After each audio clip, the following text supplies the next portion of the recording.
Well, who do we have here? Don't mention your name because I'm not gonna hear it. It's Farid here from Low Pop Studios, and you're watching After Effects 101.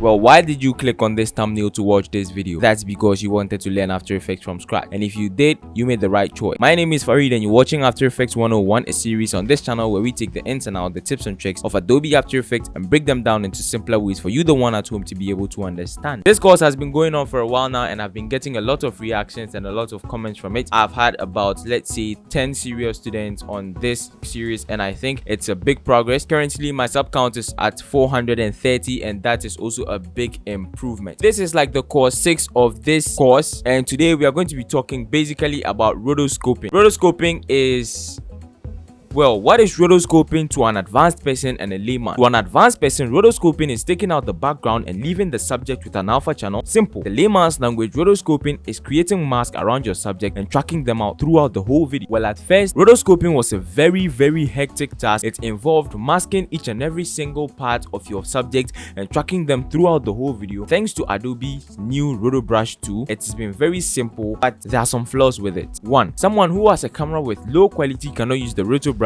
because the RotoBrush deals with detail. 2. If your color management and everything aren't really good, the RotoBrush wouldn't work for you because the RotoBrush deals with color contrast in trying to separate your background from your foreground or your subject from your background. Well, so just because I don't have a quality camera and I'm using my phone to shoot at the moment, I'm just going to head on to the internet and look for some stock footages from Pexels and Mixkit. Mainly, I use Pexels, but Mixkit is another option that is a subdivision or a sub website from Envato Elements, which is a paid website. But since free is our color, I think let's jump right into Pexels and get our footages ready and jump right into After Effects. Well, before we jump right into the tutorial, I'd advise that you hit the subscribe button and turn on the notification bell so you'd be notified whenever I post exciting content like these. But just before that, again, I'd advise that if you haven't watched the course 1, 2, 3, 4, 5, I'd advise that you just cut this video, go to the links in the description and watch the course 1 to 5 because you're going to be confusing yourself. But if you already have some knowledge about Adobe After Effects and you just want to add more, then I guess you should just fasten your seatbelts and let's swoosh right into Adobe After Effects. Well, I finally decided on the footage which to use, which was from Pexels. Link in the description. I'll be leaving Pexels and Mixkit in the description so you guys can check them out. They are very good websites where you can get free and high quality stock assets for your projects. So basically what I'm just going to do is I'm going to create a new composition from this selection and then I'm going to head over to the tools here and click on the RotoBrush. But right before that, I'll just like to trim my footage. I'm going to press Ctrl Z to undo and open this and trim my footage to just 2 seconds so our work would be much more faster, but you, the one at home, can work or experiment with your own footages. So now I'll just right click and create a new composition from the selection, and when I check my composition settings, I think my duration is 2 seconds, which I love it like that. So now basically the first thing we're just going to do is we're going to pick the RotoBrush tool, and the RotoBrush tool does not work in the composition panel, so we just have to double click to now go into the layer panel before the RotoBrush tool can work. So now when we double click inside the layer panel, we have the RotoBrush tool. So now let's just head right into the effects controls and see what it gives us.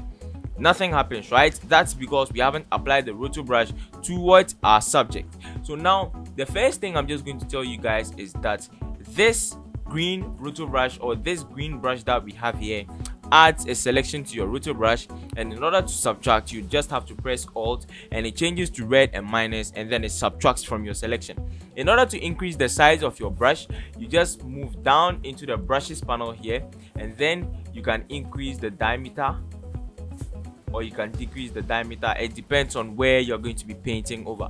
So basically what we're just going to do is we are just going to paint an outline of our subject. It shouldn't be perfect, it's just going to deal with the contrast and everything and give us a rough mask. So we just have to wait a bit, and you see what it has done. It has given us a rough mask which we would still have to adjust like this,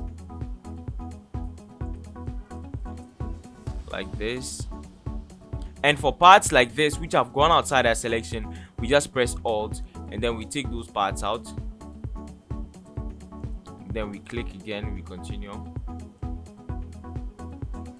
Yep, we have this part, we have this part too, but we have to select here.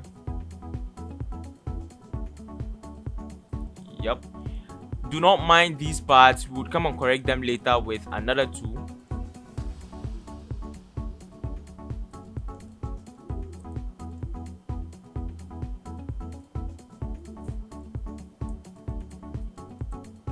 So we can decrease our brush size here and take these parts out.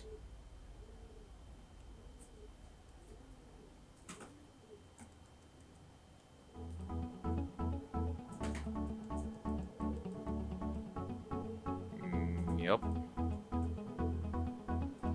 there you go. I think we perfectly have a roto here. Simple. Yep.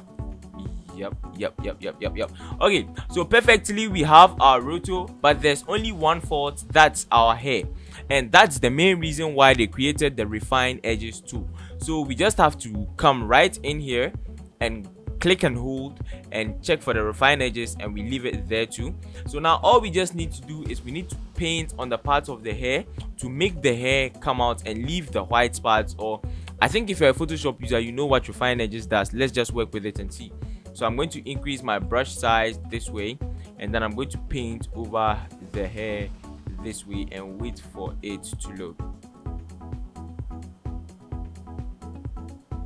Well, you see it has selected our hair and left something like a black mask and a white mask. Basically it doesn't matter, so let's just leave it and move to the other part of the hair here like this, and you leave it and it processes,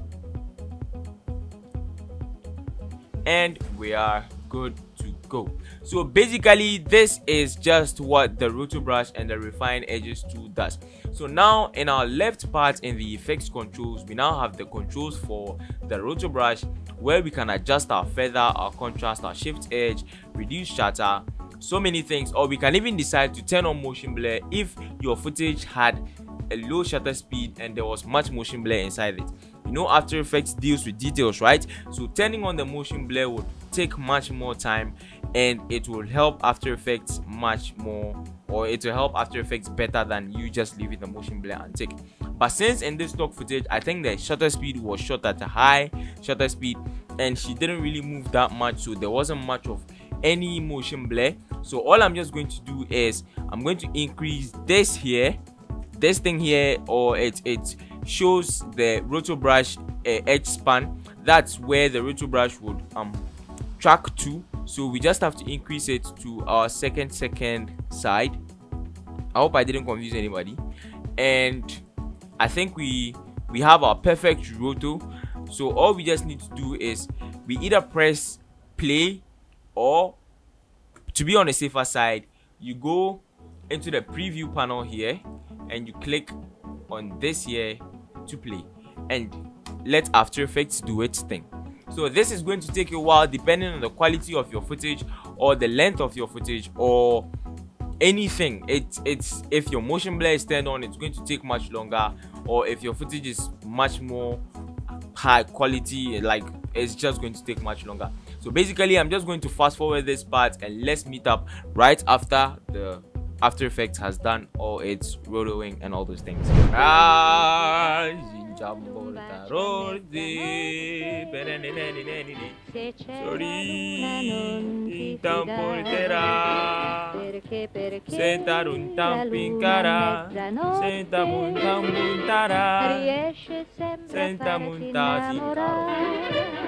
Non ti fidare delle otte che invitano a volere.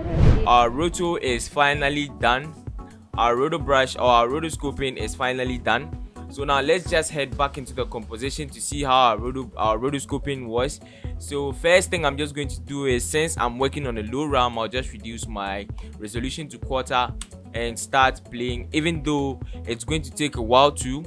But let's just find one frame and work with it. So basically we have this here, which since it's quarter, I don't think you'd be seeing that much. So let me change this to 4 and let's wait a while. But before that, I had already mentioned these here. You can use it to refine your roto, or anyhow you want it to be. You can just use it to adjust your rotoscope so it kind of looks much more fitting and removes all these hard white edges around your subject. So you can just work with the refine edge mats and all those things and just re-rotoscope you or something. But I'll just leave my roto this way, and let's find something and put it behind our subject and then compare it to our main footage and see the difference.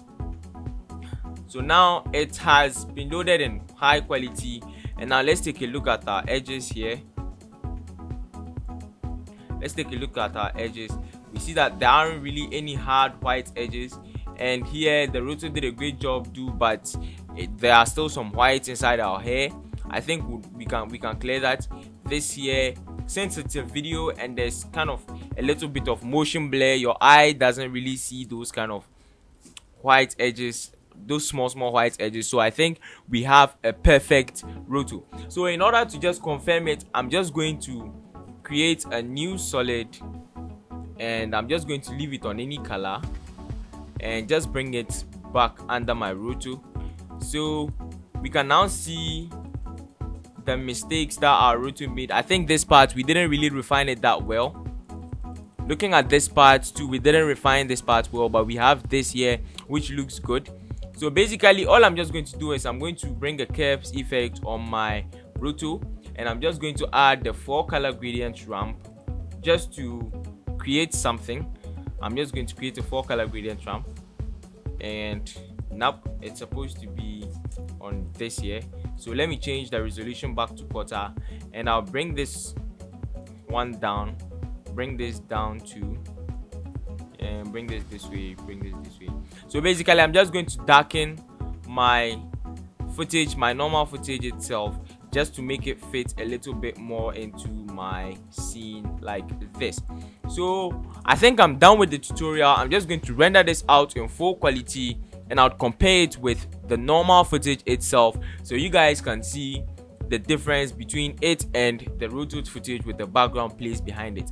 But when it comes to footage like this, I wouldn't really advise that you use the roto brush unless there's a significant difference between your subject and your background. This time you see all these hard edges at this side. That's because the sun was hitting those sides so much that it blended in with the white, and the roto brush didn't really have much details to work with. But from there, looking at the parts the shade was hitting, you see that part was black and the background was white, so the roto brush had much more details to work with. So I think the best way to do it is that you can use this part with the roto brush, and then you can just duplicate your footage and use the mask tracking and just join and mesh the footages together, or you can pre-compose the footages together. So basically I'm done with today's lesson or today's course. Let's head back to Farid and let him finish the outro. Well, so I think this is like the shortest course or the shortest video I've made in this course here. Today's video is like the shortest one, but far from that, if this video really helped you to up your game in Adobe After Effects, you can just subscribe and turn on the notification bell. I think it's free, so you can just do it.